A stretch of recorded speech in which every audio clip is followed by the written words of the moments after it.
It's a beautiful Thursday morning. Thank you for joining us once again. This is Morning Spring on Western Spring Television. Emeka Daniel is my name. It feels great to be here.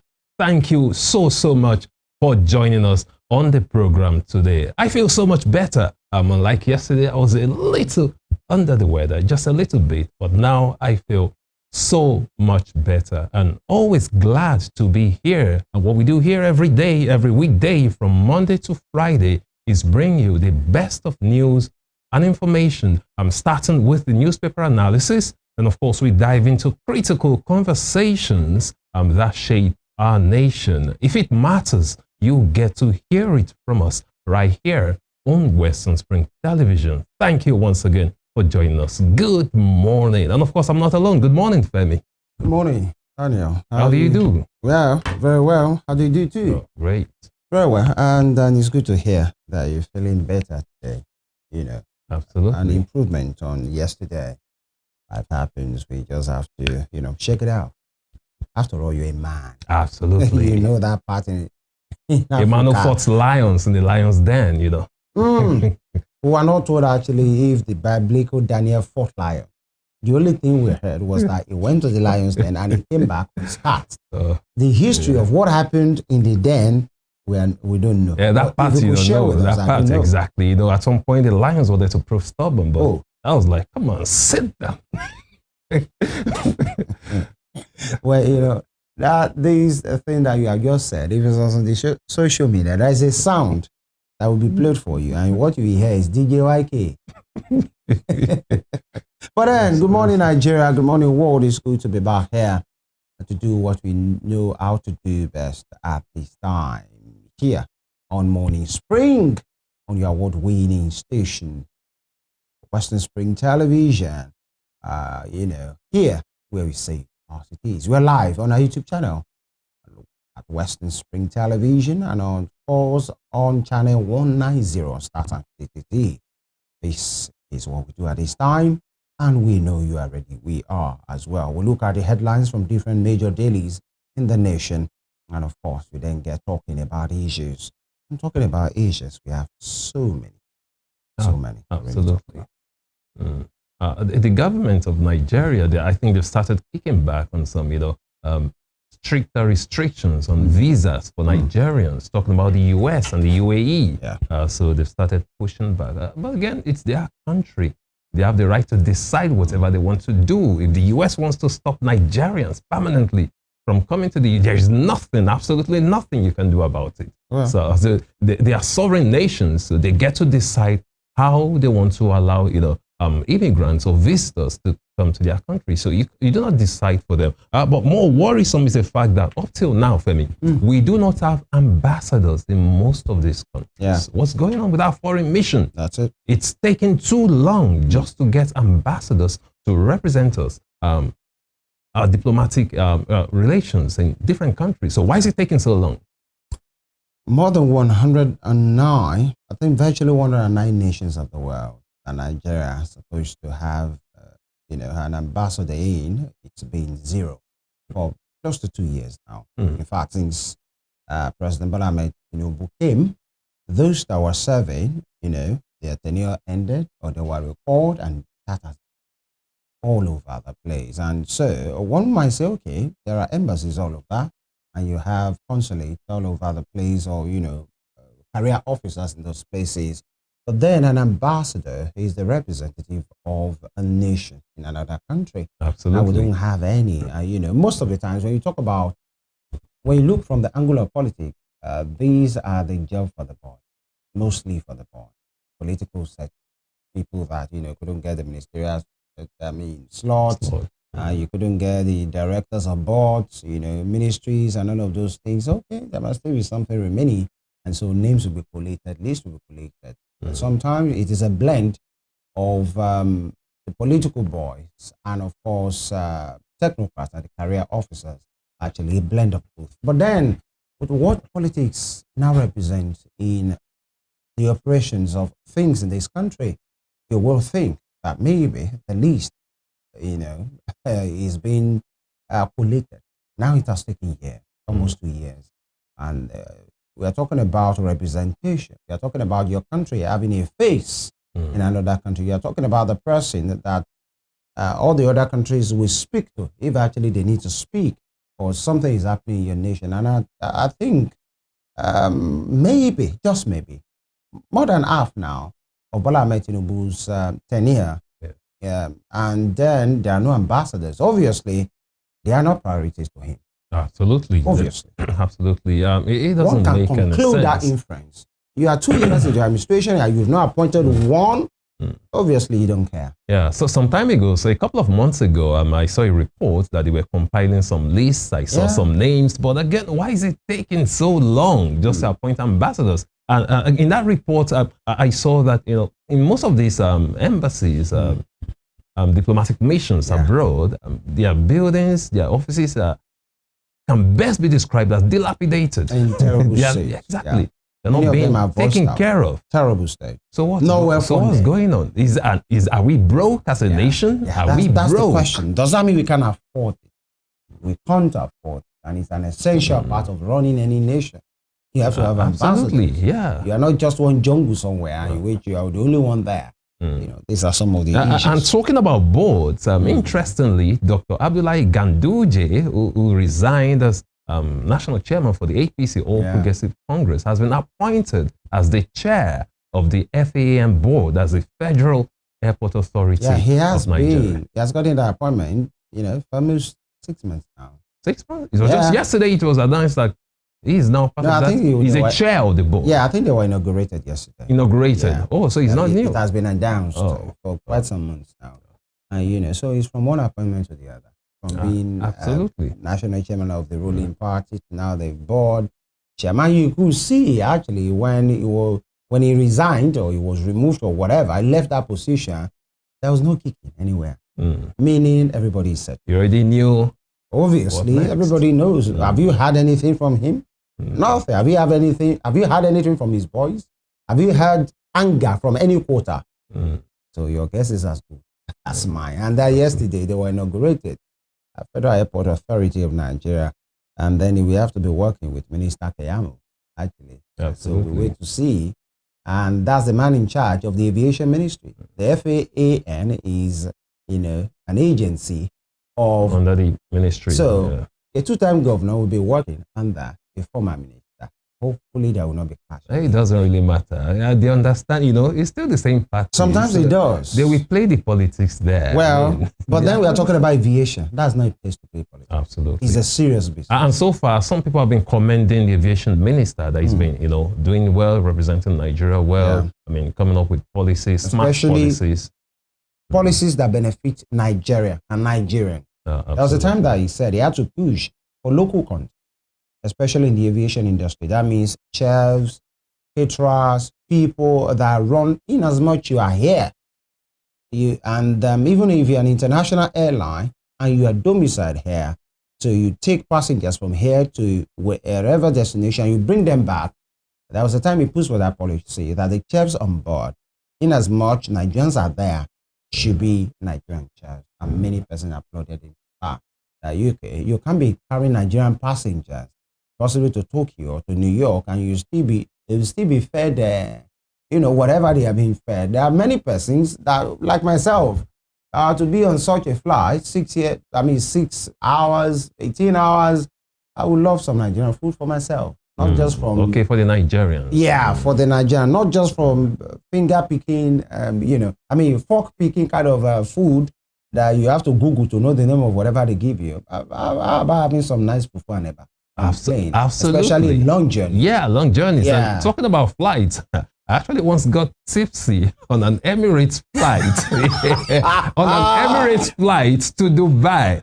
I was sitting quietly. I ordered juice, but my colleague sitting beside me, he ordered for champagne. He got a glass of champagne. So you shared. So I was like, oh, come on. I take champagne too. Come on, give me a glass of champagne. And I took another one. I didn't know it was... And you took another one. It was strong. All right. I think this is the best place to leave this conversation. So that you don't trend for the wrong reasons. We'll take a quick break. We'll be back.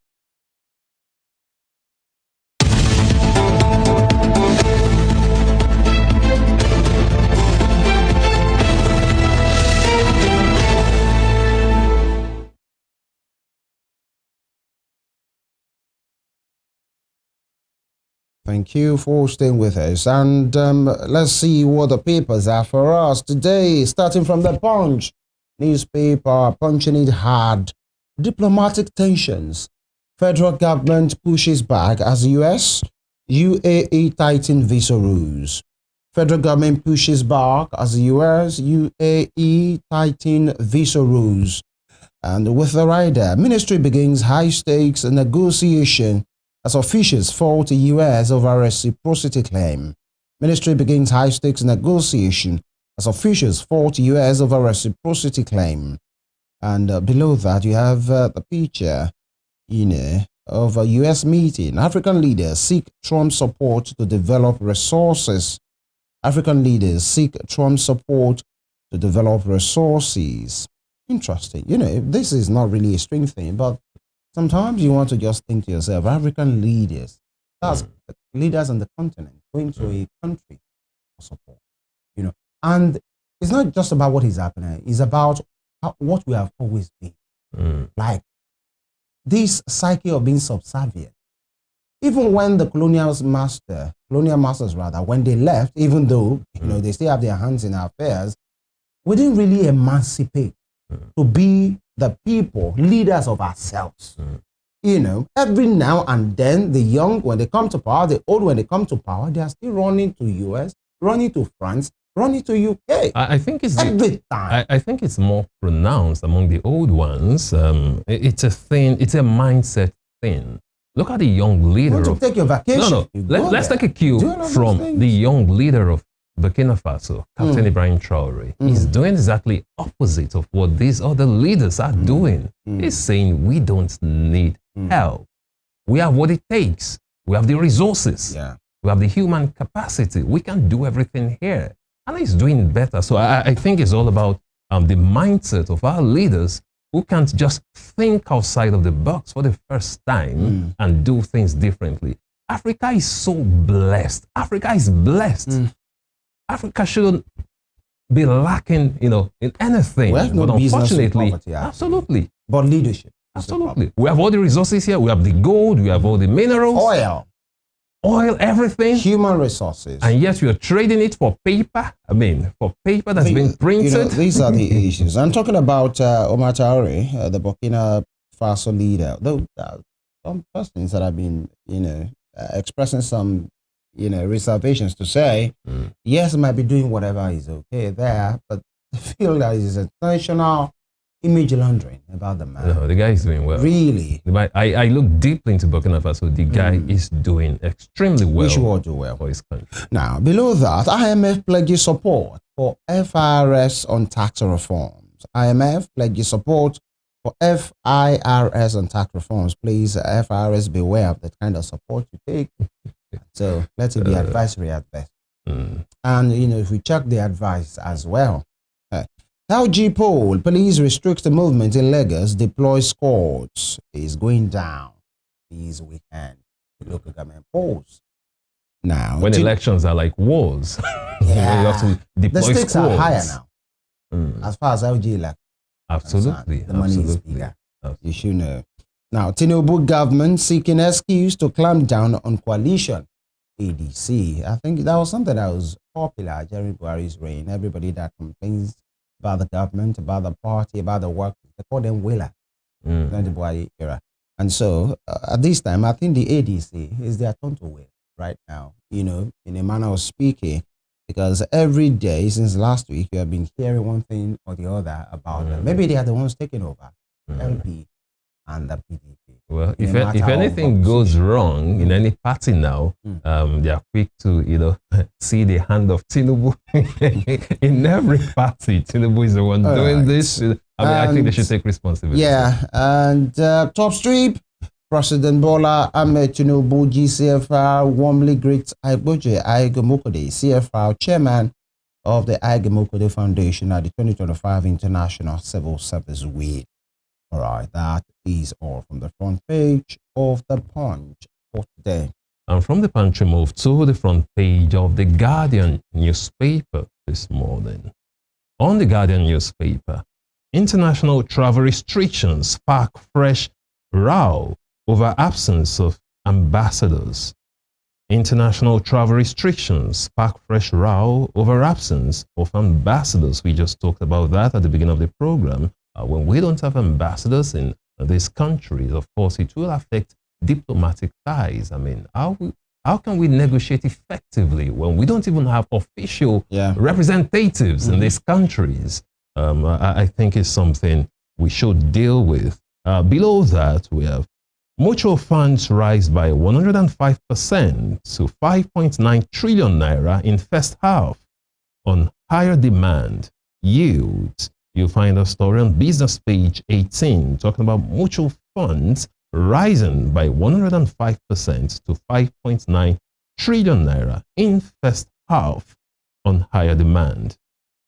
Below that, JAPA, Canada raises minimum proof of funds to 17 million naira per immigrant. JAPA, Canada raises minimum proof of funds to 17 million naira per immigrant. You find that story on page 2. Femi, if you want to JAPA to Canada, only you need to have at least 17 million naira as proof of funds.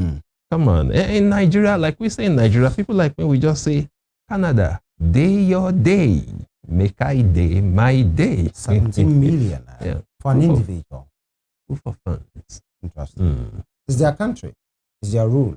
Absolutely. And I'm not sure they are making advert and publicity. If you are interested, then you have what it takes. Come with your 17 million naira to apply, and then you will be considered at best an immigrant with your 17 million naira. Quite interesting, quite interesting. And I don't think it just started now, because it was early this year when, earlier this year when a former colleague of mine who just relocated to Canada, he was telling me that he needed up to 17 million. I thought he was joking. I thought he was just, exaggerating. And now it's official. You need to have at least 17 million naira as proof of funds. And the guy actually had a lucrative... That's proof of funds. Yeah, proof of funds, exactly. Not the ones you spend, Just to be there, you'll be looking at it like But there's a way they also do it. Some guys do it in Nigeria. There's a way they do it. They get their proof of funds. They pay for it somehow. Well, but again, I don't know. They have some means. They have to pay, to get proof of funds. Well, for those who are hell-bent on going to Canada, just then if a family of 4, for instance, is going, you know how much that will cost. You're talking about something like 68 million naira. All right. Quite interesting, just for proof of funds. Away from that, I'm moving towards the top strip of the Guardian newspaper right now. EFCC decries mind-boggling fraud at NNPCL. Wants unexplained wealth criminalized. EFCC decries mind-boggling fraud at NNPCL. Wants unexplained wealth criminalized. You find that story on page 3. Still talking about the fraud at NNPCL, trillions of naira. I mean, EFCC finds it mind-boggling. I don't know why they're so surprised. It's an organization that's not been looked into for a long time. They've been making money and just spending it. That is why some people would love Nigeria. By all means. Just look at what is going on in NNPCL. We just hope, again, they said they want unexplained wealth criminalized, and I think it's a step in the right direction. Where would they start it? From anywhere, from everyone. From who? They should start from politicians, actually. That's it. Which of them? Which one? No, I'm not talking about individual. On which part of the divide would they start it from? When they, many papers have it that, EFCC discovers. It's not by discovery. What have you done to the people that, you have discovered to be involved? Where's Yahya Bello? None of it. Mr. Ola Olukoyede, said he promised that he will resign if he will not get to a logical conclusion with Yahya Bello. So how about that? That these are the questions. So what happened? The only thing we've heard about the 753 duplexes that were discovered. How can 753 duplexes be discovered? Like it's a money in somebody's pocket. That's a community, my brother. Absolutely. A community was discovered. So till now, what has happened? And in fact, they didn't even name initially. The person behind or the people behind wasn't named. They only said somebody that served under the former administration. That person has no name. But the Yahoo boys will have a name. Interesting. They will carry mugshot, show their faces. which is equally a crime. Actually, it's a crime, either petty thief or the BB. But no one should be spared. Robbers. That's it. No one should be spared. So you are discovering mind-boggling corruption in all sectors. That's the time Ololukoyede told us that the corruption in the churches, religious places is mind-boggling. Please be honest. If I had a colleague who said, it's like the man talks too much. Talk and do the work. Don't tell us that it's mind-boggling. Who are they? Look at what he said about Tompolo. What are, yeah. You have to say they are doing forensic, they are doing forensic analysis to certify, because this is the time of AI. Excuse us. These are the issues. Don't tell us you have discovered. Who are they? Name and shame.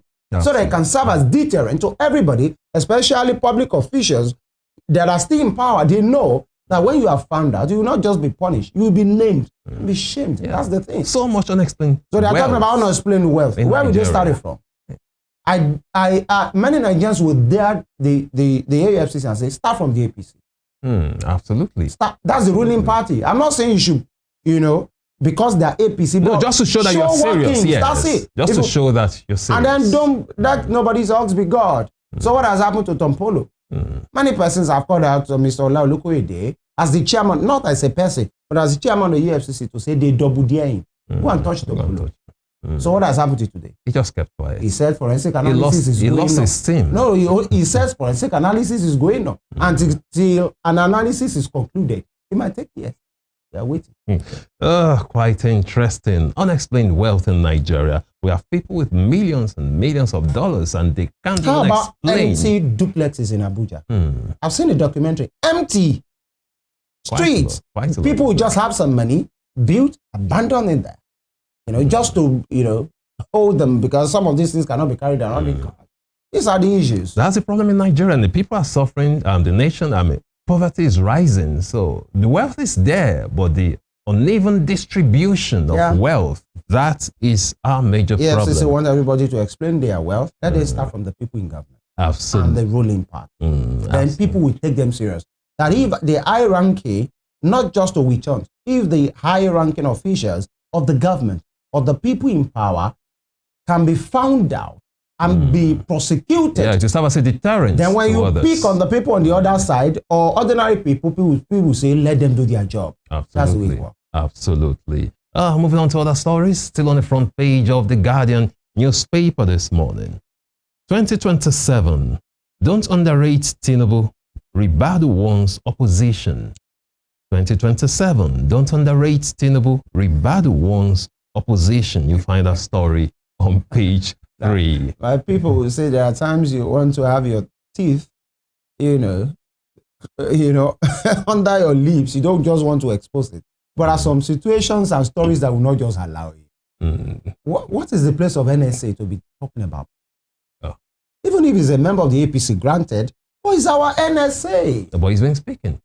When Tinubu came into power, he was the first person who made some serious statements, saying that they inherited a mess. So he's talking about the opposition should forget it. And national security advisor. Maybe he's a prophet. Well, away from that, beside that, we have another story. UAE bans transit visas, impose stricter entry rules for Nigerians. UAE bans transit visas, imposes stricter entry rules for Nigerians. You find a story on page 5 talking about the UAE. Before now, it was very easy. Getting a visa for the UAE was so easy. I remember then. There was even visa on arrival at some point. Yeah, it was so easy. I remember the first time I traveled there, I visited, I printed my visa from my mailbox that same morning. I just scanned my passport, saying it was done. Seamlessly. Yeah. I just drove down, printed it, and just went to take my flight. So it was so easy. Now it has become very difficult. Well, they have their reasons. Again, it's left to our diplomatic missions to make sure they, negotiate better deals for Nigerians. Away from that, moving towards the bottom strip of the Guardian newspaper this morning. Niger attack claims 13 as 20 bandits die in Kwara. Niger attacks claim 13 as 20 bandits Die inquiry, find a story on page 30. And beside that, we have again 20 gunmen raid Aguata local council, kill 4. Again, 20 gunmen raid Aguata local council, kill 4. You find a story on page 20. And beside that, we have delegates will decide who gets ADC's presidential ticket, says Atiku spokesperson. Delegates will decide who gets ADC's presidential ticket, says Atiku spokesperson. You find a story on page 6. And at the bottom of the page, you see the picture right there of NDDC Youth and Women Conference. Pictures from NDDC Youth and Women Conference. And that'll be all from the front page of the Guardian newspaper this morning. Right, from the Guardian newspaper, let's check out the Daily Trust. Daily Trust, we uncovered mind-boggling corruption in our sector, AFCC, and away from that strike, FCT Malls third term extension for primary schools. FCT Malls third term extension for primary schools. Interesting. Where were they? Well, the schools were short for months. Term. And now that the whole world or the whole nation is aware, the idea of extension of the third term is being considered. All right, wait and see. Now, moving on, I will defeat Matawale before 10 a.m. on election day. Zamfara governor. That's some bold person's bold statement there. I will defeat Matawale before 10 a.m. Before on 10 election day. Oh, meaning that's a walkover, isn't it? Nigerian politicians are funny. How can you predict you defeat someone before 10 a.m.? Well, how is he sure that voting will start before 10 a.m. at the polling units? That's the governor talking there. Possibly he knows what we do. Absolutely. Now, federal government. All right, that'll be all from the Daily Transport today. And from the Daily Trust, we move to the front page of The Nation newspaper this morning. On The Nation newspaper, aviation experts knock splash of cash by states on unviable airports. Aviation experts knock splash of cash by states on unviable airports. Talking about states and airports that are not viable and they're still splashing cash on them. We have a rider below it. 369.4 billion naira spent by 19 subnationals. FANMD, only 3. I think we had that conversation here before. You said it that in some states that airports might actually not be viable. Some states have no business having airport. A state that is having issues with intra-road, inter-roads, road linking the farms to the communities and from there to the market are not motorable. Interstate routes are not motorable. You're talking about airport. Do you have a business with airport? What kind of business are you doing in your state that you think the next thing is to have an airport? Airport how? Absolutely. And you could see the viability. How many of them? How many? The one in Ekiti, that Fawemi did before he left, and taken over by Bao. That's Biodun Oyebanji. Have you seen anybody travel with that before? These are the issues. And many states are symboling that idea, including Oshun. These are the issues. Interesting. Talking about unviable airports in Nigerian states. Project here and there. Absolutely. Sometimes the person there will not even complete and will have spent billions. The other one that will resume will take it over and spend billions. And people are just looking. Invisible projects. Quite interesting. It reminds me of a Nigerian who once sold an invisible airport to a Brazilian bank. He almost wrecked that bank. Over $200 million. Quite funny. How can a bank fall? For such a scam. Quite interesting. Anything can happen. Moving on to other stories, still on the front page of The Nation newspaper this morning. Nigeria's tax reform gets IMF backing. Nigeria's tax reform gets IMF backing. With a rider, FIRS good to run it. FIRS good to run it. Oh, thank you, IMF. That's what you hear from Nigeria. Yesterday, the Nigerian government were angry because of the same IMF you know, when they said the government policy is not really yielding positive results to the masses. They were angry. They were issuing rebuttal. Now, today is being IMF is trying to... that the IMF is saying, oh, your... Which one again now? Your tax reforms. Tax reforms will work. It's viable. Who? Interesting, interesting. Social media in pidgin, they will say, they want me. Who is why me who? IMF and Nigeria. Well, truth be told, well, can IMF find other country and go and do business with? Can they just leave Nigeria? Actually, but the question is, can Nigeria leave them? That's a big question. Nigeria keeps borrowing for no good reason. Right? I mean, if we are making the smart decisions, we shouldn't be borrowing the way we are borrowing. That's just the truth. You may not like me for it, but that's just the bitter truth. Our leaders need to start making smarter decisions. Besides that, we have another story.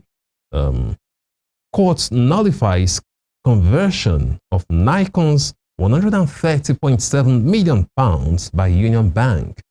Court nullifies conversion of Nikon's £130.7 million by Union Bank. You find the story on page 4. And beside that, we have EFCC 6 law to criminalize unexplained wealth.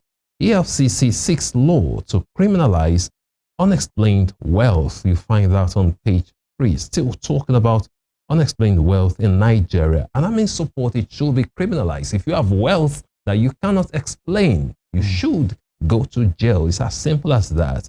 Still on the front page of the Nation newspaper this morning. Federal government opens talks with U.S. over visa restriction.